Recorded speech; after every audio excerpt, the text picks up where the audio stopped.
ভগবান এই কলিযুগের মাঝে নিজে আসেননি বাবা, ভগবানকে আনা হয়েছিল। এনেছিল কে? শান্তিপুর সীতানাথ অদ্বৈত আচার্যদেব। এই অদ্বৈত আচার্য প্রত্যেক দিন তিল তুলসী দিয়ে নয়ন গঙ্গার জল দিয়ে কেঁদে সেজে তারপরে ভগবানকে এনেছিলেন নদিয়া নবদ্বীপ। শুধু তাই নয়, অদ্বৈত আচার্য তার সাথে ভগবানকে পাওয়ার জন্য কেঁদেছিলেন কারা? শ্রীবাস, গদাধর, হরিদাস ঠাকুর। এরা প্রত্যেকেই ভগবানকে পাওয়ার জন্য, আনার জন্য নয়ন গঙ্গার জলে কেঁদেছিল।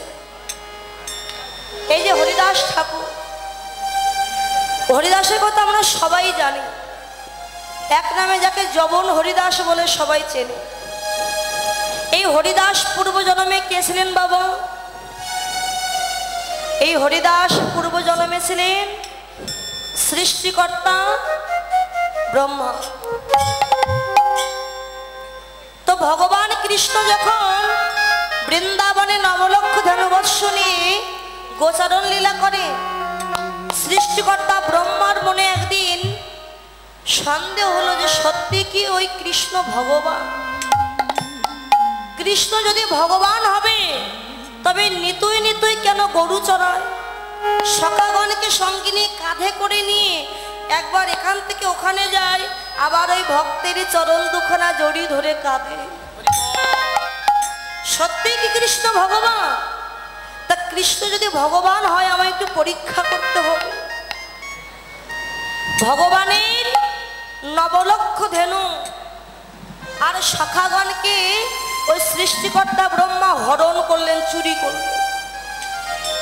একবার নয়, দুইবার নয়, 9 বার চুরি করলেন। 9 বার চুরি করে যতবার চুরি করছে ওই পাহাড়ের গুহার ভিতরে তাদেরকে ভরে রেখে একটা বড় পাথর দিয়ে মুখে আটকে রাখছে যাতে বের হতে না পারে। যতবার চুরি করলেন ভগবান ততবার তার অঙ্গ থেকে সখাগণ আর নবলক্ষ ধেনু সৃষ্টি করলেন। একবার নয়, দুইবার নয়, 3 বার নয়, 9 বার যখন ওই নবলক্ষ ধেনু আর সখাগণকে হরণ করলে ভগবান আবারও তার অঙ্গ থেকে সুদাম সুদাম দাম বসুদাম ধবলে সমলে সৃষ্টি করলেন। তখন সৃষ্টিকর্তা ব্রহ্মা বুঝতে পারলেন যে ইনি সত্যি সত্যি ভক্তের ভগবান। এখন বাবা সৃষ্টিকর্তা ব্রহ্মা ওই ধেনুবৎসগণকে রেখে দিয়ে চলে গেছে কোথায়? ব্রহ্মলোকে। এখন ব্রহ্মলোকে গিয়ে দেখছে তার যে আসন, সে আসনে আরেকজন ব্রহ্মা বসে আছে, পাকা পাকা দাড়ি, 4টে মাথা। সৃষ্টিকর্তা ব্রহ্মা বলেন, কে তুমি যে আমার আসনে বসে আছো? ব্রহ্মা বললেন, যিনি বসে আছেন তিনি বললেন, আমি হলাম সৃষ্টিকর্তা ব্রহ্মা। তুমি কে? আসনে যিনি বসে আছেন সেই ব্রহ্মা, ওই ব্রহ্মাকে ডেকে বলছে, তুমি কে? সৃষ্টিকর্তা ব্রহ্মা বলছে, আমি কে মানে? আমি ব্রহ্মলোকের ব্রহ্মা, আমি সৃষ্টিকর্তা ব্রহ্মা, আর তুমি কিনা বলছো আমি কে? বলছে, আমি হলাম ব্রহ্মা। দাড়ি বললেন, কে তুমি? নিজের দাড়ি সৃষ্টিকর্তা ব্রহ্মাকে চিনতে পারলেন। দেখছে তার যাওয়ার আগে তার আসনে আরেকজন ব্রহ্মা বসে আছে।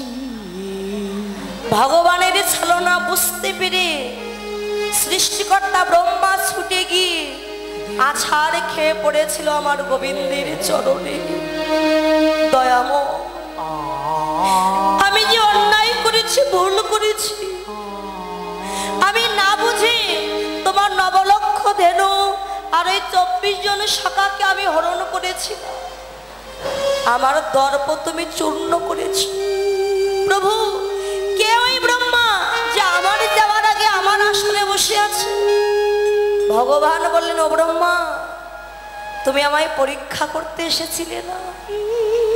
তাই আমায় পরীক্ষা করতে এসেছো। তোমার ব্রহ্মলোকে যাওয়ার আগে আমি আরেকজন ব্রহ্মাকে পাঠিয়ে দিয়েছি। ব্রহ্মা, আমার ধেনুবস্য চুরি করে যে অপরাধ তুমি করেছো, পাপ তুমি করেছো, যাও আমি তোমায় অভিশাপ দিলাম। এবার তোমার জন্ম হবে ওই যবনের ঘরে, যবনের অন্নে তুমি প্রতিপালিত হবে। যাও ধরাধামে যাও, ধরাধামে গিয়ে তুমি যবন হরিদাস নামে তুমি আখ্যায়িত হবে। যেই বলে তুমি যবনের অন্নে প্রতিপালিত হবে, চরণ দুখানা জড়িয়ে ধরে বললেন দয়াময়, পাপ যখন করেছি, অন্যায় যখন করেছি, সাজা আমায় পেতে হবে, তবে আশীর্বাদ দাও ওই যবন হরিদাস রূপে যাওয়ার আগে আমায় এইটুকু আশীর্বাদ দাও ঠাকুর, আমার যে কুলে জন্ম দাও না কেন, এমনি ভাবে প্রতি জন্মে জন্মে তোমার নামটি যেন আমি ভুলে ভুলে না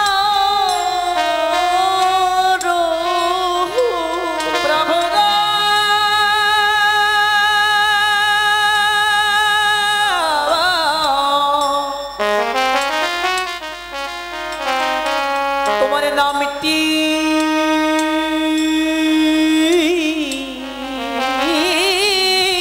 যেন আমি ভুলে না আমি বলে ভুলে না যা আমায় যে কুলে যেন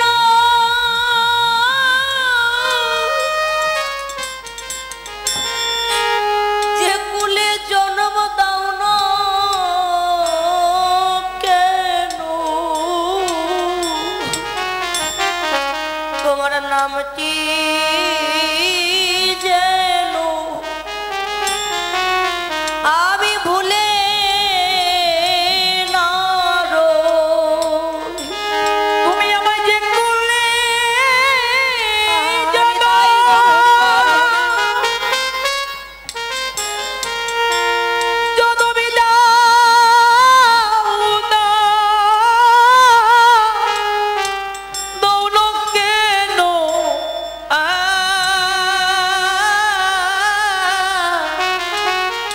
তোমার